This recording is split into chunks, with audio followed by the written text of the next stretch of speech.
My worker complained about the lazy owner for 45 minutes, not knowing I was the owner he talked about. I walked into the break room at my manufacturing plant wearing jeans and an old college hoodie, carrying my lunch in a paper bag like I always did. I'd owned this company for 15 years after buying it from my mentor who taught me everything about the business, and I made it a point to dress like everyone else when I visited the floor. No fancy suits or executive badges, just comfortable clothes that let me blend in and see how things really ran when nobody knew the boss was watching. I spotted an empty seat at one of the long tables and sat down next to a guy I'd seen around but never formally met. He was maybe mid-30s with a perpetual scowl and was already mid-conversation with two other workers across from us. I nodded hello and started unwrapping my sandwich while they continued talking about last night's game. The conversation was normal enough until the guy next to me, whose name tag read Dennis, suddenly shifted topics and started complaining about management. Dennis launched into a rant about how the owner never showed his face on the floor and probably sat in his office counting money all day while real workers busted their backs. The two guys across from us nodded along, clearly having heard this speech before. I kept my expression neutral and took a bite of my sandwich, listening carefully as Dennis described in detail how he imagined I spent my days. According to him, I rolled into work around noon in a luxury car, took 3-hour lunches at expensive restaurants, and left by 4 without ever setting foot in the actual plant. He said the owner clearly didn't care about the people who made him rich and probably couldn't even operate the machinery if his life depended on it. One of the other guys mentioned he'd heard the owner was some rich kid who inherited the business, which wasn't true at all since I'd bought it with money I'd saved from working 2 jobs for a decade. But I didn't correct him, just kept eating and listening while Dennis got more animated with each complaint. He was really warming up now, gesturing with his sandwich and raising his voice enough that people at nearby tables were starting to glance over. Dennis went on to say that the owner probably didn't even know half the workers' names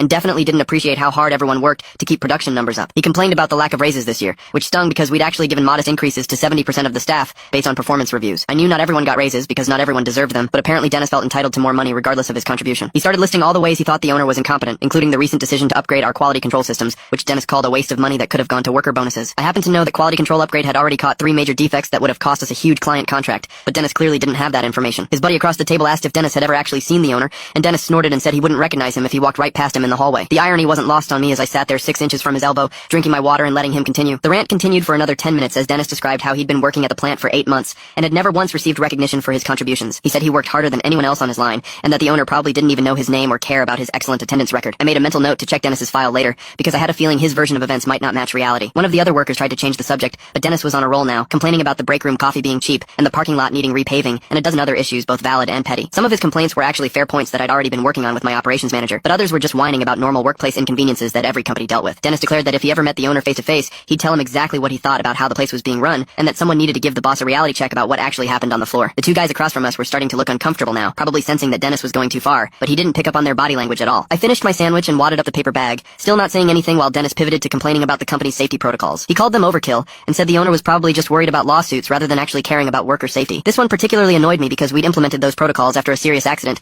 at a competitor's plant had injured 3 people, and I'd spent Scan the QR code to download TikTok. The subsequent story endings are explosive and full of hidden surprises waiting for you. You can also get rewards by creating a new account.